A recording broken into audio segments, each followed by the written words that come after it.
What's up, Geeksters? It's me, Omar from GeeksterLabs.com. How you guys doing today? Well, before we get into today's review, I just want to give a quick shout out to our sponsors, and that is sellcashier.com. If you guys are looking to get money for your used iPhone, check out the link in the description and go to sellcashier.com. Alright guys, so the product I'm going to be reviewing for you is something that was sent to me free for review from Sennheiser, and today we have the brand new ClipMic Digital from Sennheiser.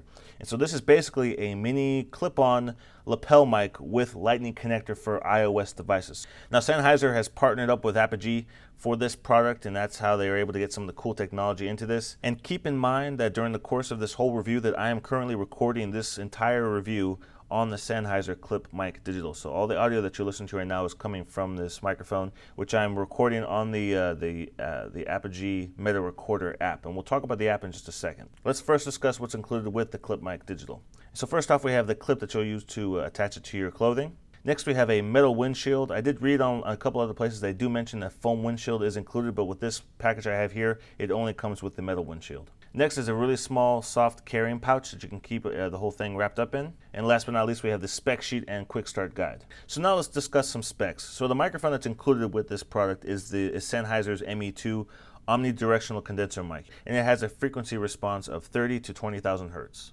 The cable for the ClipMic Digital is a little over 5 feet long, so it's good enough distance where you can stick your phone into your pocket or maybe a couple feet in front of you, and you should still be fine, but it's not going to be super long to where you can get quite a bit of a distance away from it. The cable itself feels pretty high quality. It's not super thin or super thick. The lightning connector on the end of the Clip Digital is a little bit larger than the USB cable that probably came with your iOS device, but for the most part, if you have a case that is a little bit smaller, has a smaller port for the lightning connector, you should be okay. It's not very large at all, so it should be fine to fit inside there. So now we got that out of the way, let's take a look at the Apogee Meta Recorder app that's free, that comes with this this product here. And there's actually a QR code in the back of the box you can scan, get the app, download for free. When you connect your ClipMic Digital to the application, it will unlock all the pro features that normally you'd have to pay money for. Let me go ahead and show you guys all the different options that are made available to you. So as the first ones you can see right here, we have input monitor. So you can actually plug in a pair of headphones into your iOS device and monitor your audio, which is obviously that's made available and made possible because it's using the lightning connector, which is very nice. There's also some presets available here for mic processing. So we have rumble reducer, hiss reducer, and overload eliminator as well.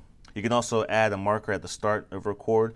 You can engage long press to pause and stop, so that way you actually have to hold onto the button for a little bit longer so you won't accidentally stop it or pause it in the middle of recordings. There's also a prevent screen lock, which is very nice, especially if you have the phone in front of you while you're recording your audio, like I'm doing right now. So I can make sure that nothing's going on or it didn't accidentally turn off or disengage or anything like that, so it can prevent the lock screen from coming on. Of course, that's going to drain your battery a little bit more because the screen will stay on the whole time, but it is an option that is available to you.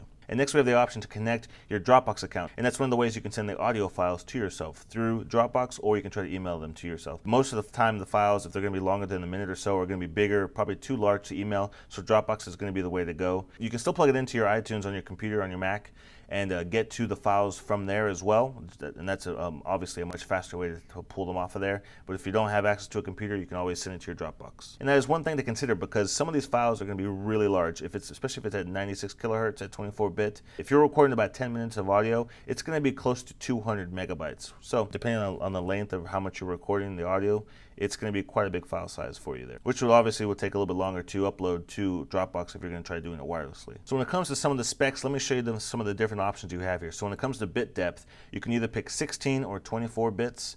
And when it comes to sampling frequencies, you have 22.05, 44.1, 48, 88.2, and then 96 as far as the sampling frequency goes. Now for file formats, you have two choices. You can pick one, which is WAV, and that's going to max out at 2 gigabytes at max, and then it's going to stop recording. Or you can pick CAF, which you are only limited by the available storage on your actual device. So it's just going to keep recording, and it's never going to stop until it actually finally runs out of space. So when you're within the app, you can set up different scenes, which are different recordings, and even within those different recordings, you can have multiple takes. So if I'm say I'm recording one review, but I have multiple takes, I can actually keep track of how many takes I'm doing, and it'll keep track of all that stuff. You can have the ability to place markers within the recording in case there's something that you want to stand out, so you can remember that while you're going back through your recordings. And all these things will be viewable on your recording or on applications that you may be using to preview all this audio on. So obviously you have the stop, you have the pause, so you can pause the recording. When you plug in your the clip mic digital into your iOS device. You can adjust the levels so you can see how much it is for whenever you're recording. Make sure you're not going to be peaking out while you're recording your audio, which is very nice. And so it's a really simple app to use. I've been using it for some of my reviews, and the quality, I'm actually really surprised by the quality of this microphone. It does a really good job of blocking out a little bit of outside noise, and you can engage some of those presets to limit the amount of hiss and things like that. I just think this is a really cool thing to use, not only for, you know, backup type of stuff where, like, if you don't have any really professional recording equipment around with you, like a wireless mic or something like that, or like a recorder. This is actually a really good option, and like I said, I've been using this for some of my reviews. All of my movie reviews I've been posting on my channel, I've been using this system to record the audio, and it's been doing a really good job. It also actually works for any of you guys that like to do any kind of vlogging. You can plug this into your device and use it for videos as well. So this product retails for $200, which normally would be pretty pricey, but I just think the quality of this mic is just so good that I really feel it's worth $200. There's other mics I've played with and tested out before that just plug into the headphone jack of your iPhone, and that don't offer some of these features and does not have quite as good of quality audio recording as this one does. So I would definitely recommend checking it out, especially if you guys are first-time reviewers or you know, you're just starting out, you can't afford a really expensive mic setup system. This is a really good option. And like I said, I've actually been using this for my own personal reviews, and I've been very pleased with the quality of audio it's able to record. So I definitely recommend you guys checking it out. If you're interested in purchasing this, I'll put a link in the description. If you guys purchase your products from there, you're gonna be helping me out, you'll be helping the channel out, so I really appreciate your support in that. I just wanna give one last shout out to sellcashier.com. If you guys are looking to get cash for your used iPhone, it's simple, fast, and secure. Just go to their website, get a quote, you ship your phone, and then you get paid. It's pretty much that simple. So check out sellcashier.com. Like I said, their link is in the description. And if you guys want to stay up to date with all of my content, make sure you subscribe to my YouTube channel. And as always, guys, make sure you stop by geeksterlabs.com for the latest in tech news and video reviews. And I will see you in the next video review.